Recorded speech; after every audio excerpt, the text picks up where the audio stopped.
Today, we're going to be covering God's glory. And when we think about the glory of God, a lot of times what we're thinking about is those big things that He did in the Bible, that showed His glory. But in this week, He showed me something else. His glory does not just come in the beauty of the morning over an ocean, doesn't come just in the veil of a beautiful valley in that springtime or that fall. But I was out at the Space Center this last week, and have you ever done something that makes you feel really, really small? I was in the VAB building. That's that big, huge white building out there. And when I walked in, I had to bend my head so far back that it made my neck hurt to see the top of that building. 500 and something feet up there. And as we're walking through it, girders 2 and 3 times as big around as I am. There's all that. And then we left there and we went to pad 39. And we're down in the flame diverter where the fire from the rocket comes down and it boils out everything. And we're seeing steel plates that would fit on one half of our church here that they use in that. And that's just one of hundreds of those big, huge plates. And it makes you feel small. The next day, we're standing out there and we watched the Falcon 9 launch from right out there. We're not 3-4 miles away from where it's launching. All made me feel small, but then you know what I thought about? That's all God's glory. People said, no, humans did that. No, God gave humans the intelligence to do everything that they do. Everything that is built from the things that God gave us here on earth. The metal we use, the plastics we create. It didn't come from outer space, it came from here. God made that. Cute little story I heard that's a makeup story. The devil was in heaven. And he's talking to God. And he's looking at man down there and devil goes, I could make man. God says, really? Sure. He goes, well, go ahead. He says, well, I just need to take some of this. And God says, no. That's my dirt. I made that. You got to make your own dirt. Okay? Everything on this earth that we create, we make, we're so proud of, it's all God's. It's all part of His glory. We're going to talk about a couple incidences where God shows His glory and who He is, not by what we see, but by what He does. And the first story we're going to talk about is the story of Moses and the children of Israel.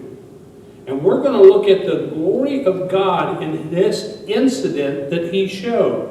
Exodus 14, 13 through 30. And Moses said to the people, do not be afraid, stand still and see the salvation of the Lord, which He will accomplish for you today. For the Egyptians who you see today, you shall see no more forever.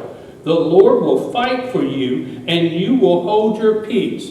Did it say that they will fight? No. The Lord will fight for you. This isn't your thing. This is God's thing. God is about to show you His glory. And the Lord said to Moses, why do you cry to me? Tell the children of Israel to go forth. But lift up your rod and stretch your hand out over the sea and divide it, and the children of Israel will go on dry land through the midst of the sea.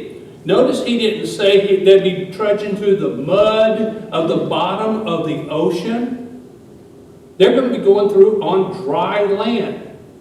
Now, folks, I used to live in Rhode Island when I was a child, and the bay would suck the water out of the bay 8-10 miles out, and the bay would all be out there underneath that, and the mud would be that thick underneath that bay that you'd have to slog. We used to do quahogging. Most of you, if you're not from up north, you don't know what a quahog is, okay? But it's kind of like a clam. I guess just a lower level, okay? but we used to go out there and go quahogging, and they would bury themselves down in that mud, and you had to stick your feet down in the mud and wiggle around till you felt the quahog, and then you'd pull it up out of that mud. Okay? When I think about this, that's what I think about, walking through that mud trying to get to the other side. That's not what God said. He says you're going to go through on dry land. He is going to dry the bottom of the ocean for your feet. And I indeed will harden the hearts of the Egyptians, and they shall follow them. So I will gain honor over Pharaoh. Who will gain the honor? He is showing his glory. Now, Pharaoh at that time was the power of that part of the earth. When Pharaoh went and his armies went and his chariots went, the nations feared.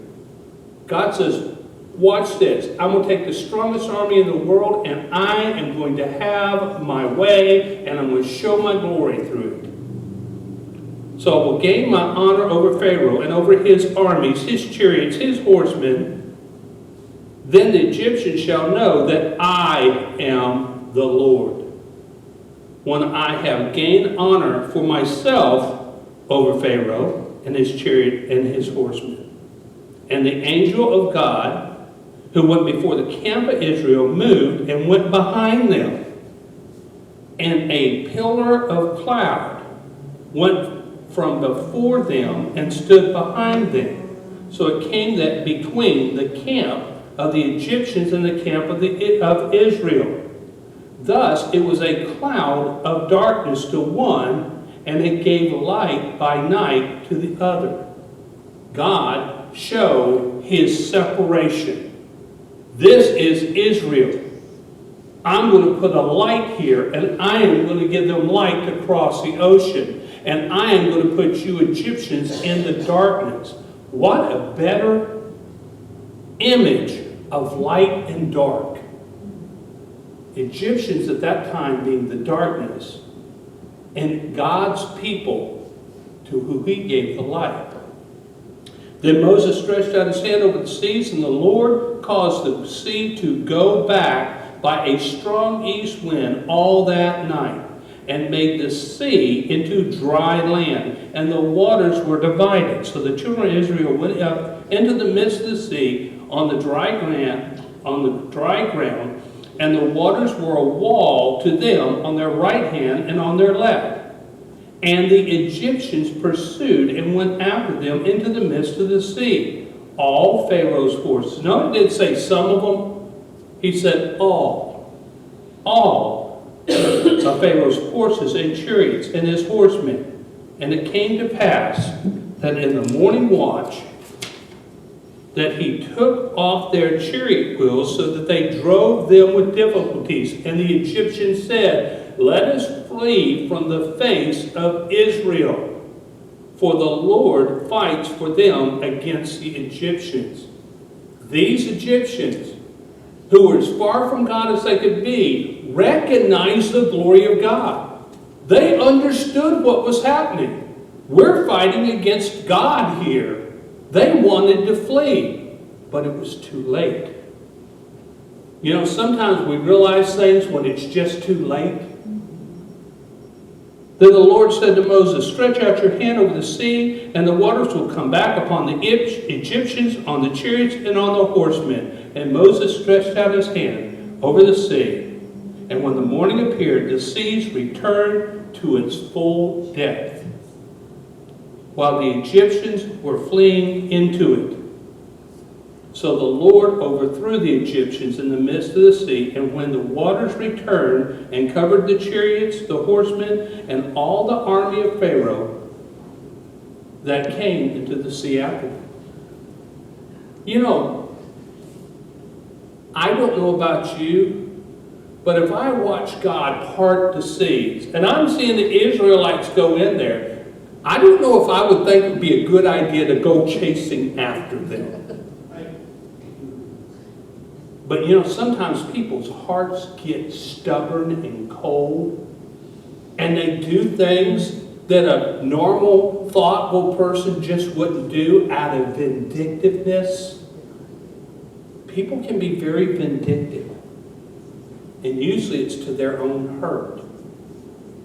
Not so much as one of them remained, but the children of Israel had walked on dry land in the midst of the sea, and the waters were a wall to them on their right hand and on their left. So the Lord saved Israel on that day out of the hand of the Egyptians, and Israel saw the Egyptians dead on the shoreline.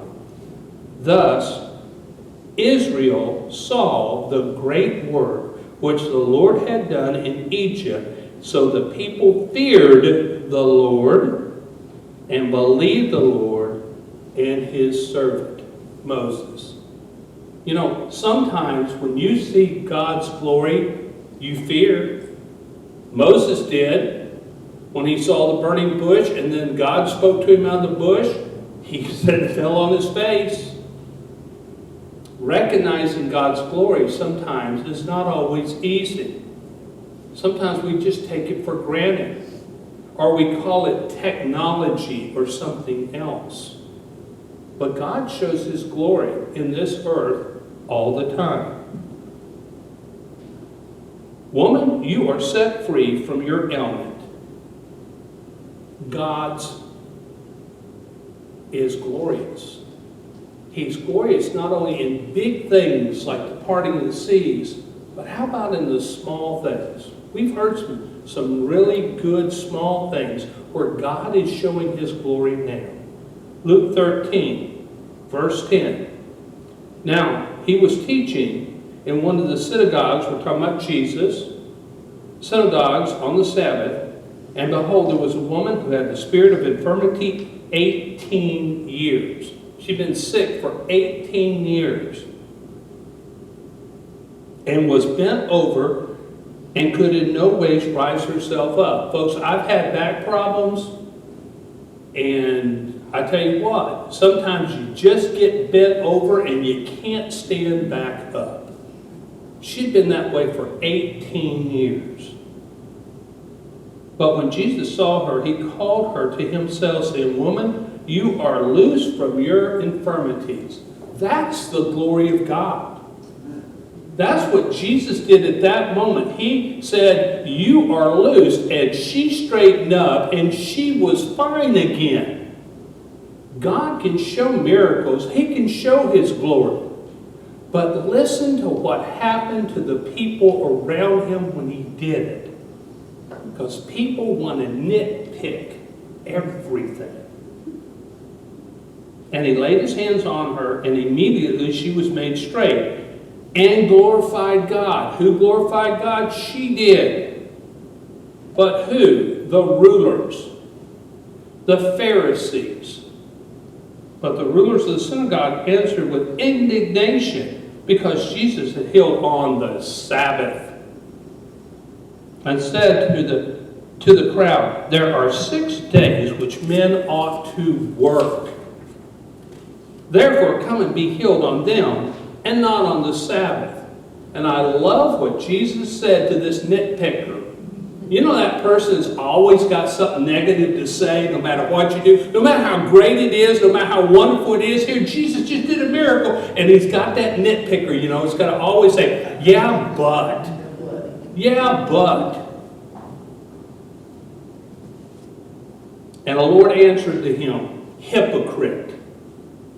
Does not each one of you on the Sabbath loose his ox or donkey from the stall and lead it away to water?" Oh, by the way, that's against the law, their law, the Pharisees' laws. Oh, you're working, you're leading a mule around? Their own law, he is calling them a hypocrite over. So ought not this woman, being the daughter of Abraham, who Satan has bound, think of it, for 18 years. I like that the Lord said, stop right there and said, think of it. For 18 years. Be loosed from this bond on the Sabbath day, on the holy day. And when he had said these things, all his adversaries were put to shame. He called them out. He reminded them who God is. And all the multitude rejoiced for all the glorious things that God had done. You're going to get a short sermon this week. Because you know what? It don't take a lot to show the glory of God.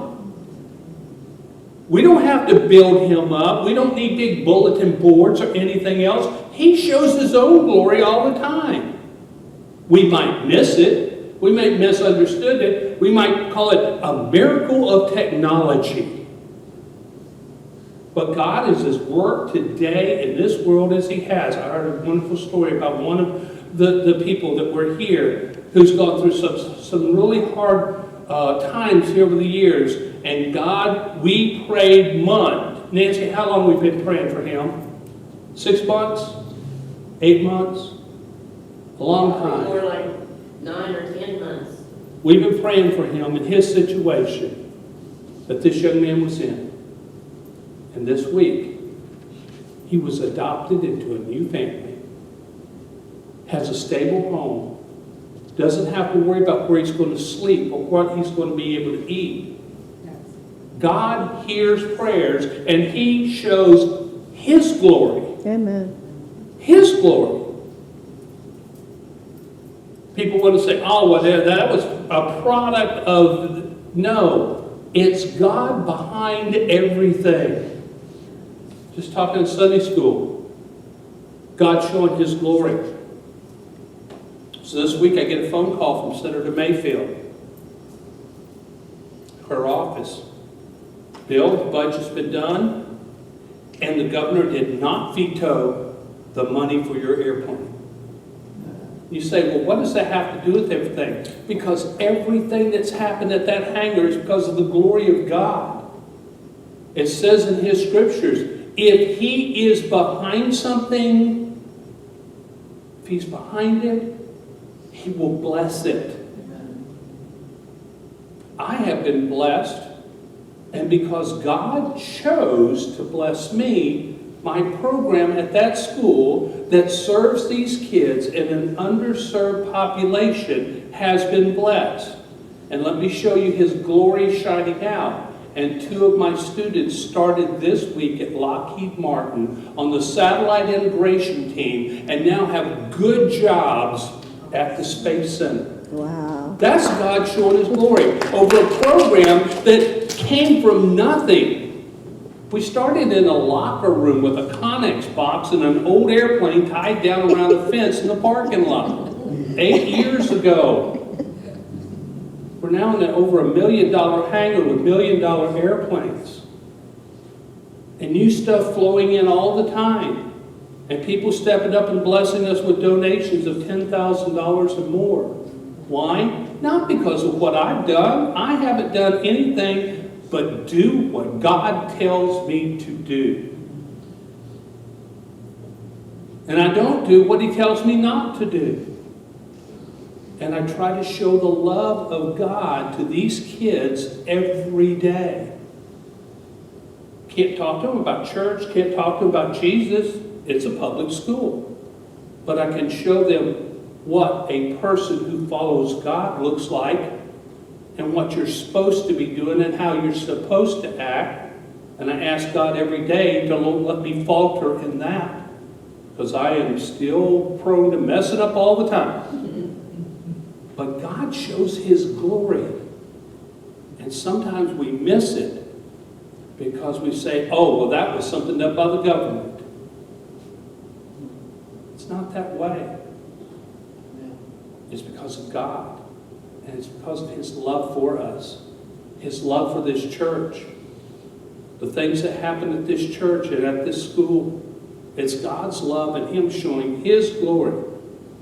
And we should never try to take any part of his glory. Because we didn't do this. He did it. He can change it any time. It's his prerogative. Because he's God and we're not.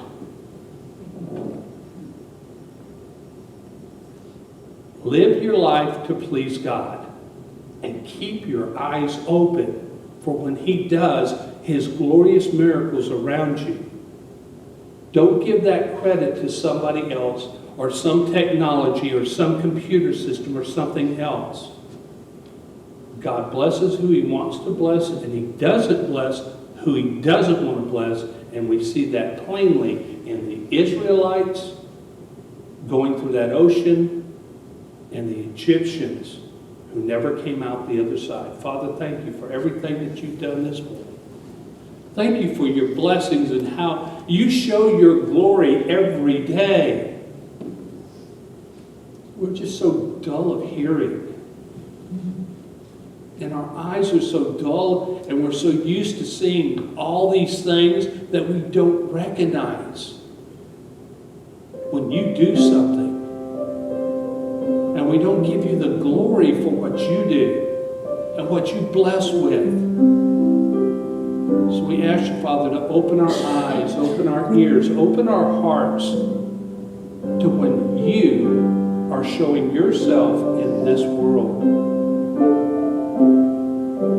You say all things come from you, and one day all things will go back to you. And we ask you to continue to bless us. Continue to open our hearts. As we take this family time right now, this is that time for you to speak to your Father. His ears are open. His hand is up to his ear so he can hear you. He wants to hear from his children. If you're a Christian, you're a child of God, and he wants to hear from you. Take a moment to tell him thank you for the things. I don't care how hard your life is. I don't care how bad things are going. There's something that he's doing in your life that's a blessing. You need to keep that up. You need to keep that communication open. And you need to always be ready to speak to your Father for good things and for bad things. So Father, we ask you to take this time. If you need to come up here and pray, speak to your pastor, see me after church, whatever it is that you need, this is your moment and your time to do it. In Jesus Christ's name, amen. I want to thank you for joining us here at Frontenac Baptist Church in Cocoa, Florida. I hope you're getting a blessing from this God Is series. Once again, whether you're on Facebook or YouTube, thank you for joining us here at Frontenac Baptist Church.